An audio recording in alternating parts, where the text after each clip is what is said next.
ಎಲ್ಲರಿಗೂ ನಮಸ್ಕಾರ. Vlogs with ಅನುಷಾಗೆ ಸ್ವಾಗತ. ಫಸ್ಟ್ ಆಫ್ ಆಲ್ ಎಲ್ರಿಗೂ ಹ್ಯಾಪಿ ಬಿಲೇಟೆಡ್ ದೀಪಾವಳಿ. ಎಲ್ಲರೂ ಹೇಗೆ ಸೆಲೆಬ್ರೇಟ್ ಮಾಡಿದ್ರಿ ಅಂತ ಕಮೆಂಟ್ ಮಾಡಿ ತಿಳಿಸಿ. ನಾವು ಹೇಗೆಲ್ಲ ದೀಪಾವಳಿ ಹಬ್ಬನ ಸೆಲೆಬ್ರೇಟ್ ಮಾಡಿದ್ವಿ ಅನ್ನೋದನ್ನ ನಿಮ್ಮ ಜೊತೆ ಶೇರ್ ಮಾಡ್ಕೊಳ್ತಾ ಇದ್ದೀನಿ.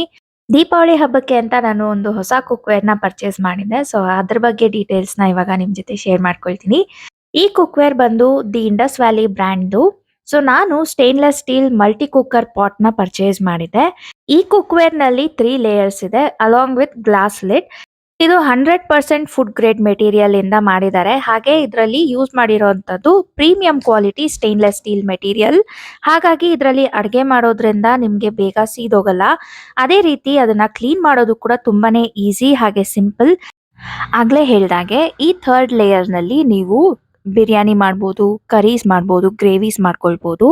ಈ ಸೆಕೆಂಡ್ ಲೇಯರ್ ನಲ್ಲಿ ನೀವು ರೈಸ್ ಅಥವಾ ನೂಡಲ್ಸ್, ಪಾಸ್ತಾ ಈ ತರದ್ ಏನ್ ಬೇಕಾದ್ರೂ ಬೇಯಿಸ್ಕೊಂಡು ಅದನ್ನ ನೀರಿಂದ ಸೆಪರೇಟ್ ಮಾಡ್ಕೊಳ್ಬಹುದು. ನೀವೀಗ ನೋಡ್ತಿರ್ಬೋದು ನಾನು ಅನ್ನನ ಬೇಯಿಸ್ಕೊಂಡು ನೀರನ್ನ ಹೇಗ್ ಸೆಪರೇಟ್ ಮಾಡಿದೀನಿ ಅಂತ. ತುಂಬಾನೇ ಈಸಿಯಾಗಿ ಮಾಡ್ಕೊಳ್ಬಹುದು. ಈಗ ನೀವು ನೋಡ್ತಿರೋಂಥದ್ದು ಥರ್ಡ್ ಲೇಯರ್. ಇದು ಕೂಡ ಸ್ಟೀಮರ್ ಬ್ಯಾಸ್ಕೆಟ್. ಇದರಲ್ಲಿ ನೀವು ಮೋಮೋಸ್ ಆಗ್ಲಿ, ವೆಜಿಟೇಬಲ್ಸ್ ಆಗ್ಲಿ, ಕಡುಬು ಏನ್ ಬೇಕಾದ್ರೂ ಸ್ಟೀಮ್ ಮಾಡ್ಕೊಳ್ಬಹುದು. ನಾನಿವತ್ತು ಫ್ರೋಝನ್ ಮೋಮೋಸ್ ಯೂಸ್ ಮಾಡ್ತಿರೋದ್ರಿಂದ ಅದರ ಕೆಳಗಡೆ ಬಾಳೆ ಎಲೆನ ಹಾಕಿದ್ದೀನಿ. ಅದು ಇಲ್ಲದೆ ಕೂಡ ನೀವು ಹಾಕಿ ಸ್ಟೀಮ್ ಮಾಡ್ಕೊಳ್ಬಹುದು. 5 ನಿಮಿಷದಲ್ಲಿ ಮೋಮೋಸ್ ರೆಡಿ ಆಗಿದೆ. ನಿಮಗೂ ಕೂಡ ಏನಾದರೂ ಈ ಪ್ರಾಡಕ್ಟ್ನ ಪರ್ಚೇಸ್ ಮಾಡಬೇಕು ಅಂತ ಇಂಟ್ರೆಸ್ಟ್ ಇತ್ತು ಅಂದರೆ ದಿ ಇಂಡಸ್ ವ್ಯಾಲಿ ವೆಬ್ಸೈಟ್ನಲ್ಲಿ ಈಗ 40% ಆಫರ್ಸ್ ನಡೀತಿದೆ. ಆ್ಯಂಡ್ ಸ್ಕ್ರೀನ್ ಮೇಲೆ ಕಾಣಿಸ್ತಿರೋ ಅನುಷಾಕ್ 12 ಅನ್ನೋ ಕೋಡ್ನ ಯೂಸ್ ಮಾಡಿದ್ರೆ ನಿಮಗೆ ಎಕ್ಸ್ಟ್ರಾ 12% ಡಿಸ್ಕೌಂಟ್ ಕೂಡ ಸಿಗುತ್ತೆ. ವೆಬ್ಸೈಟ್ ಲಿಂಕ್ ಮತ್ತೆ ಪ್ರಾಡಕ್ಟ್ ಲಿಂಕ್ ಎರಡೂ ಡಿಸ್ಕ್ರಿಪ್ಷನ್ನಲ್ಲಿದೆ. ನಮ್ಮ ಮನೇಲಿ ಈ ಸಲ ದೀಪಾವಳಿ ಹಬ್ಬ ತುಂಬಾನೇ ಸಿಂಪಲ್ ಆಗೇ ಮಾಡಿದ್ವಿ. ಸ್ಪೆಷಲ್ ಆಗಿ ಏನು ಅಡುಗೆ ಮಾಡೋಕೆ ಹೋಗ್ಲಿಲ್ಲ. ಕಡಲೆಕಾಳು ಸಾರು, ಅನ್ನ ಮತ್ತೆ ಪಾಯಸ ನೈವೇದ್ಯಕ್ಕೆ ಇಡೋಣ ಅಂತ ಮಾಡ್ತಿದ್ದೀನಿ ಅಷ್ಟೇನೆ. ಇಲ್ಲಾಂದ್ರೆ ಅದು ಕೂಡ ಇರ್ತಾ ಇರಲಿಲ್ಲ. ಆ್ಯಂಡ್ ಇವತ್ತು ಪಾಯಸ ಸ್ವಲ್ಪ ಡಿಫ್ರೆಂಟ್ ಆಗಿ ಮಾಡಬೇಕು ಅಂತ ಅನ್ನಿಸ್ತು. ಯಾವಾಗಲೂ ನಾನು ನಾರ್ಮಲ್ ಆಗಿ ಶಾವಿಗೆ ಪಾಯಸನೇ ಮಾಡೋದು. ಆ್ಯಂಡ್ ಇವತ್ತು ಅದ್ರ ಜೊತೆನಲ್ಲಿ ಸ್ವಲ್ಪ ಸಬ್ಬಕ್ಕಿ ಹಾಕಿ ಮಾಡೋಣ ಅಂತ ಡಿಸೈಡ್ ಮಾಡಿ ಇವಾಗ ಟ್ರೈ ಮಾಡ್ತಿದ್ದೀನಿ. ಫಸ್ಟ್ ಟೈಮ್ ನಾನು ಈ ಥರ ಸಬ್ಬಕ್ಕಿನ ಹಾಕಿ ಪಾಯಸ ಮಾಡ್ತಿರೋದು. ಚಿಕ್ಕ ಚಿಕ್ಕ ಸೈಜ್ದು ಸಬ್ಬಕ್ಕಿ ಬರುತ್ತಲ್ವ, ಅದನ್ನ ನಾನು ಒಂದ್ಸಲ ವಾಶ್ ಮಾಡಿಕೊಂಡು ಶಾವಿಗೆ ಎಲ್ಲ ಹಾಕಿದ್ಮೇಲೆ ಸಬ್ಬಕ್ಕಿನ ಆ್ಯಡ್ ಮಾಡಿಬಿಟ್ಟು ಅದನ್ನ ಕೂಡ ಬಾಯ್ಲ್ ಆಗೋದಕ್ಕೆ ಇಟ್ಬಿಟ್ಟೆ. ಒಂದು 10 ಮಿನಿಟ್ಸ್ ಸಾಕು. ಲೋ ಫ್ಲೇಮ್ನಲ್ಲಿ ನಾವು ಇದನ್ನ ಬಾಯ್ಲ್ ಮಾಡಿಕೊಂಡ್ರೆ ಸಬ್ಬಕ್ಕಿ ಶಾವಿಗೆ ಪಾಯಸ ರೆಡಿ ಆಗಿಬಿಡುತ್ತೆ. ತುಂಬಾನೇ ಚೆನ್ನಾಗಿತ್ತು, ತುಂಬಾನೇ ಕ್ರೀಮಿ ಆಗಿತ್ತು ಟೆಕ್ಸ್ಚರ್ ಅಂತೂ. ಆ್ಯಂಡ್ ಲಾಸ್ಟಲ್ಲಿ ಫಿನಿಶಿಂಗ್ ಟಚ್ ಆಗಿ ನಾನು ಸ್ವಲ್ಪ ಏಲಕ್ಕಿನ ಕುಟ್ಬಿಟ್ಟು ಹಾಕಿದ್ದೀನಿ.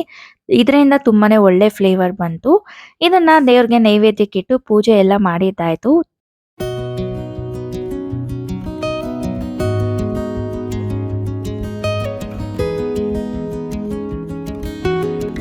ಬಾಲ್ಕನಿ ಅಂತೂ ಲಾಸ್ಟ್ ಮಿನಿಟ್ ಡೆಕೋರೇಷನ್ ತರ ಈ ತರ ಸೀರಿಯಲ್ ಸೆಟ್ ಇತ್ತು 2. ಅದನ್ನ ಹಾಕಿ ನಾವು ಲೈಟ್ ಆನ್ ಮಾಡಿದ್ವಿ. ತುಂಬಾನೇ ಚೆನ್ನಾಗಿ ಕಾಣಿಸ್ತಾ ಇತ್ತು. ಅಂಡ್ ತುಳಸಿ ಪಾಟ್ ಮುಂದೆ ಈ ತರ 2 ದೀಪ ಹಚ್ಚಿ ರಂಗೋಲಿ ಎಲ್ಲ ಹಾಕಿದ್ದೆ. ನಾನು ರಂಗೋಲಿ ಹಾಕೋದ್ರಲ್ಲಿ ಅಷ್ಟೊಂದು ಎಕ್ಸ್ಪರ್ಟ್ ಏನಲ್ಲ. ಹಾಕ್ತಿದ್ದೆ ಚಿಕ್ಕ ವಯಸ್ಸಲ್ಲೆಲ್ಲಾನು. ಬಟ್ ಮಧ್ಯದಲ್ಲಿ ಸ್ವಲ್ಪ ಪ್ರಾಕ್ಟೀಸ್ ಬಿಟ್ಟೋಗಿತ್ತು. ಈಗ ಮತ್ತೆ ನಾನು ತುಳಸಿ ಗಿಡ ಮುಂದೆ ರಂಗೋಲಿ ಹಾಕೋದನ್ನ ಪ್ರಾಕ್ಟೀಸ್ ಮಾಡ್ಕೊಳ್ತಾ ಇದ್ದೀನಿ. ಪೂಜೆ ಎಲ್ಲ ಮುಗಿಸ್ಕೊಂಡು ಆಚೆ ಬಂದ್ವಿ. ಇಲ್ಲಿ ನೋಡಿದ್ರೆ ಇಲ್ಲಿ ಅಪಾರ್ಟ್ಮೆಂಟ್ ಅಲ್ಲಿ ಒಂದು ಡೆಡಿಕೇಟೆಡ್ ಏರಿಯಾ ಮಾತ್ರ ಕೊಟ್ಟಿದ್ರು ಪಟಾಕಿ ಎಲ್ಲ ಹೊಡಿಯೋದಕ್ಕೆ. ಅಲ್ಲಿ ಮಾತ್ರ ಹೋಗಿ ಹೊಡಿಬೇಕು ಅಂತ ರೂಲ್ಸ್ ಎಲ್ಲ ಇತ್ತು. ಸೊ ಎಲ್ಲರೂ ಅಲ್ಲೇ ಬಂದು ಒಟ್ಟಿಗೆ ಪಟಾಕಿ ಹೊಡಿತಾ ಇದ್ರು. ತುಂಬಾನೇ ಚೆನ್ನಾಗಿತ್ತು ನೋಡೋದಕ್ಕೆ ಅಂತ. ಅಲ್ಲಿ ಅದನ್ನೆಲ್ಲ ನೋಡ್ಕೊಂಡು ಫ್ಯಾಕ್ಟ್ರಿ ಕಡೆ ಬಂದ್ವಿ. ದಸರಾ ಹಬ್ಬಕ್ಕೆ ಪೂಜೆ ಮಾಡೋದಕ್ಕೆ ಆಗ್ಲಿಲ್ಲ. ಅದಕ್ಕೋಸ್ಕರ ಅಂತ ದೀಪಾವಳಿ ಹಬ್ಬಕ್ಕೆ ಪೂಜೆನ ಮಾಡಿದ್ದಾಯ್ತು.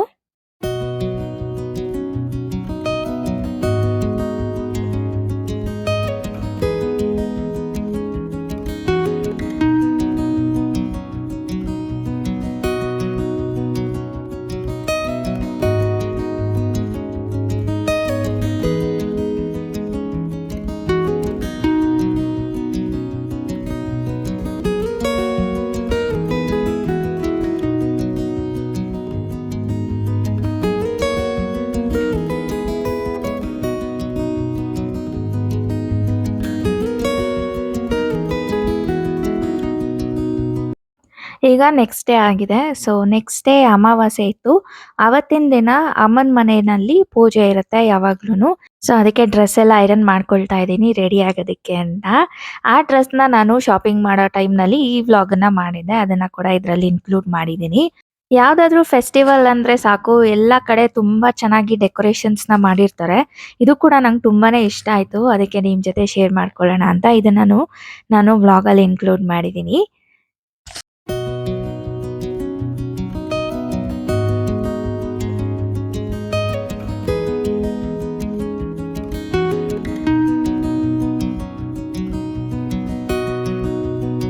ನಂಗೆ ಸ್ಟೋರ್ ಒಳಗಡೆ ಹೋಗ್ತಿದ್ದಂಗೆ ಈ ಡ್ರೆಸ್ ಅಂತೂ ತುಂಬಾನೇ ಇಷ್ಟ ಆಗೋಯ್ತು.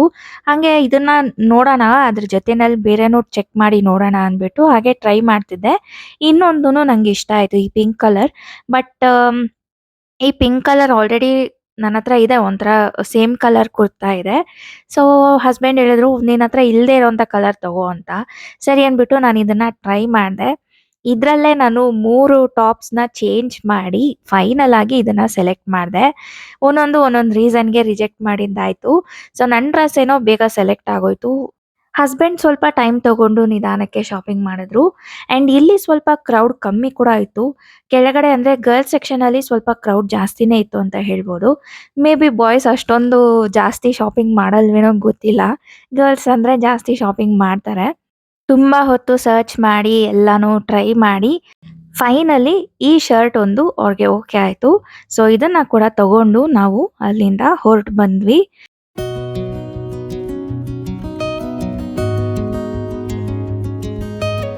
ತುಂಬಾ ವರ್ಷನೇ ಆಗ್ಬಿಟ್ಟಿತ್ತು ನಾನು ಈ ತರ get ready with me vlog ಮಾಡಿ. ಸೊ ಈ ವ್ಲಾಗ್‌ನಲ್ಲಿ ಅದನ್ನು ಕೂಡ ಇನ್ಕ್ಲೂಡ್ ಮಾಡೋಣ ಅಂತ ಈಗ ಮಾಡ್ತಿದ್ದೀನಿ. ಆಂಡ್ ಈ ಡ್ರೆಸ್ಸಿಂಗ್ ಟೇಬಲ್ ಹತ್ರ ಸ್ವಲ್ಪ ಲೈಟಿಂಗ್ ಕಮ್ಮಿ ಇರುತ್ತೆ. ಅದಕ್ಕೆ ನಾನು ನನ್ನ ಮೊಬೈಲ್ ಫೋನಿಂದ ಟಾರ್ಚ್ ಆನ್ ಮಾಡ್ಕೊಂಡು ಈ ತರ ಎಕ್ಸ್ಟ್ರಾ ಲೈಟಿಂಗ್‌ನ ಮಾಡ್ಕೊಳ್ತೀನಿ. ಆಂಡ್ ಈ ತರ ಮಾಡೋದ್ರಿಂದ ನಂಗೆ ಕ್ಲೀನಾಗಿ ಐಲೈನರ್ ಎಲ್ಲ ಅಪ್ಲೈ ಮಾಡ್ಬೇಕಾದ್ರೆ ಗೊತ್ತಾಗುತ್ತೆ. ನಂದಂತೂ ಸಿಂಪಲ್ ಮೇಕಪ್, ಒಂದು ಮಾಯಿಶ್ಚರೈಸರ್, ಒಂದು ಸನ್‌ಸ್ಕ್ರೀನ್ ಮತ್ತೆ ಒಂದು foundation, eyeliner, Kajal and lipstick ಅಷ್ಟೇ ಮುಗೀತು.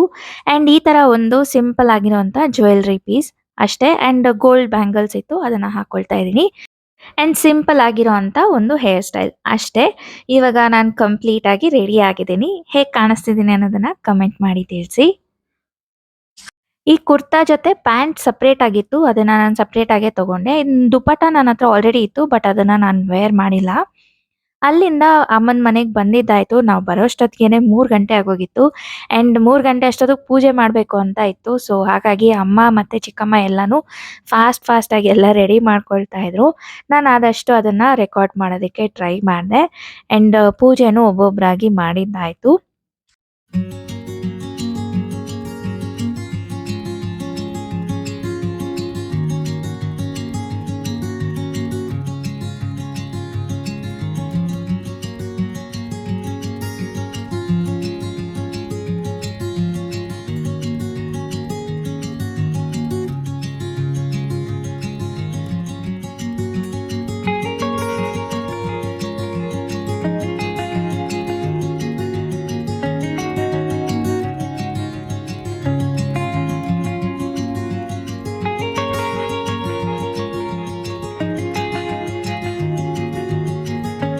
ಪೂಜೆ ಎಲ್ಲ ಆದ್ಮೇಲೆ ಈ ನೋಮಿ ದಾರ ಏನಿರುತ್ತೆ ಅದನ್ನ ಕಟ್ಕೊಂಡು ಆಮೇಲೆ ಊಟ ಮಾಡ್ಬೇಕಾಗತ್ತೆ.